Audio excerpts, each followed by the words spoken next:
Yeah, he's good. He's good. And any updates on Eck? Yeah, he's not going tonight. I don't think we're very far off. It might. I don't know that it's Anaheim at home, but we're feeling fairly confident right now. He plays on the road trip. Hopefully, the first game of the road trip, but he's not far off. Speaking of confident, obviously the Red Wings have been playing well here Yeah. lately. Just what's the key to kind of facing a confident team like that and maybe slowing them down? Well, I think their strength is I think Todd's done a really good job of almost harnessing him a little bit to a defensive game. I think their expected goal since he's taken over is #1 in the league at even strength against. So they've got some. They're built a little bit, in some ways like us. They got some skilled, some high-end guys up front that can make plays, but they've certainly collapsed heavier on their own end, put a way bigger attention to detail on defense, and they've had good success because of it. Do you think Detroit is a team that if they could be a playoff team this year? Yeah, for sure. I feel that way about almost all of them. I mean, I'm going to include Buffalo in that as well. They just had a tough start, and now they're getting their game in order. It is going to be absolutely. Well, you know what, George? It's going to be really interesting, actually, because sometimes we're still. What do you got? 55 points. You're not making the playoffs on 55 points. There's lots of work to do. But you get toward the end of the season, and if you're a playoff team, sometimes the most dangerous teams are the teams that are out of the playoffs. And it's not because you take them lightly. They've kind of had a death of their season somewhere 2 months before, and they go on these great runs at the end of the year, and they get close, and they say they're right there, but they're playing loose, they're playing fast, the pressure's off them. So you get into these games now, and with all of those teams, they're playing it like a playoff. So the intensity is there. But there's not a lot of BS in their game, right? It matters. That north pass matters because if the turnovers disappear, which I think in some ways is easier and better to play. It's going to be a tight hockey game tonight. Both teams are going to grind hard defensively, and there shouldn't be a lot of free flow up and down the ice. And you have a lot of games against the Atlantic, right? Yeah. On the left, you've got that one road trip, but Yeah, all your games are divisional. and they're all heavy and hard and very, very close, which is the game that we want to get into, the 1-1, 2-1 game, the tight game, the close game. We didn't play a lot of them early in the year. We either got on a run on a team and scored an awful lot, or I just felt we opened our game up when we got down. And now in the last little while, we're getting into a lot of these 1-1 games. We lost we lost to Carolina 1-1 in the third. We lost to Colorado 1-1, but I was all right with that. We had righted our game in Carolina. And with the two defensemen out in Colorado, we were good. So we like these tight games. It's so important for you to develop the mentality of playing tight game hockey. Coach, what do you know about Jesper Boqvist now that maybe you didn't know about him at the beginning of the season? The only thing I would say is you never know how a player will fit or ascend, but that's the player that we signed. Like in our mind, we noticed him in Jersey, and then we noticed him in Boston. He was a good player against us. He can make plays. He's quick. He's physical, and he's on the puck, and that's pretty much the definition of what we're trying to do. We felt that he would fit very well here. I didn't know that he would be as versatile as he is. He's played games at center ice. He's played games on left wing. It's very easy for him to slide all over. But the player, this is what we had hoped for, and he looks like wherever I play him, he plays well. If I could ask a big picture of the season question. You guys seem to be handling success pretty well in the last 2 years. What's been the most difficult thing of dealing with success? Oh, each year has been completely different, the set of challenges that come with it. This year is different than last year. Last year, kind of very focused group. We actually had some success early in the year. At this point last year, we're in the middle of a 9-game winning streak. And then we lost 9 of 12 in March, kind of. We had, I think, got to first place in the entire league and still had 6 weeks of hockey before the playoffs. The biggest challenge is staying present, staying in the day, the moment, because you're constantly brought back to the past, and we'll take that. It was a wonderful past last year, so you're constantly reminded of that. And then we believe we're going to work hard and play hard, and we're going to get to the playoffs, but that's still 35 games ahead of us. So just the challenge is staying in the moment, and you're pulled out of it quite a bit by your past. How do you think everybody's dealing with that staying at the moment? I think very well. I'm pleased with where we're at. I'm not content or comfortable with our game. That Jersey game was a really good sign on back-to-back nights to play. All of the things that were done in that game were hard.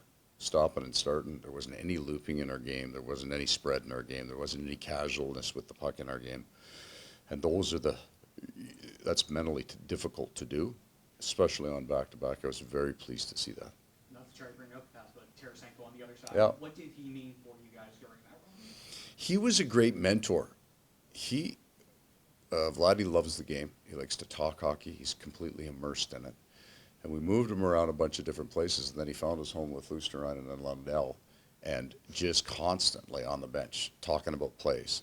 It's great for those two guys to have a veteran player who's really, really high hockey IQ engage them in the game. And then he scored some pretty big goals for us. We won in each series. And he was a guy who won the cup. How important was that? I mean, it seems like every time somebody tells a story about the cup, it was like Tarasenko was involved. Like him telling these stories, like it's like you. It's Right. Get better. Yeah. You know what I mean? I think I'll relate it back to there is a piece of experience that you get from winning the last game. And you can share that with the people around you, having a guy that's been there. It was great for those two young players. And he fit in with the room. I mean, he's got countrymen with Kulikov and Bobrovsky. He just fit right in our room.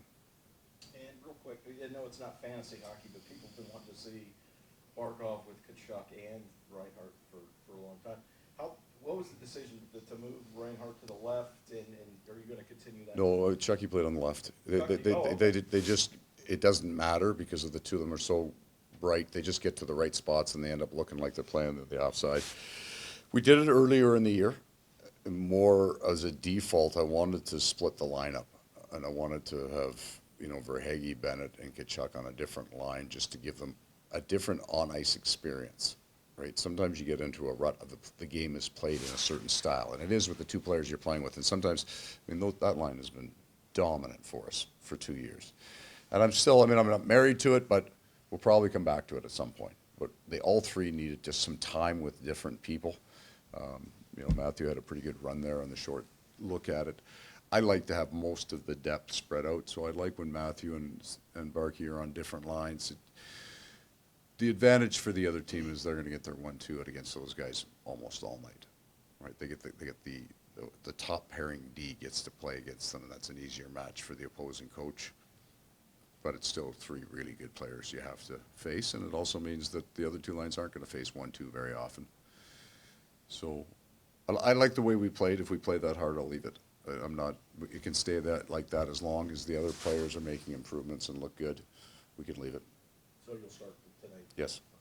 Coach, speaking of Kachuk, we always talk about his emotional understanding of the game. How unique is it for a player to have that skill set where they understand the balance of kind of when to unleash that emotion? Yeah. And maybe when it's time to reel it back in a little bit? You usually don't see it on players that young. He's still a young man. And usually it takes years before you can figure out, okay, we need to hit. Okay, this game's got to change a little bit. Or that guy's struggling. Or a guy on your own bench is struggling. He's wired into all that probably from a lifetime in hockey around his dad in the NHL. He just has a great sense of that for the game. And, he threw two solid hits in that game. One very early, drew a penalty on the hit, and then one again in the second.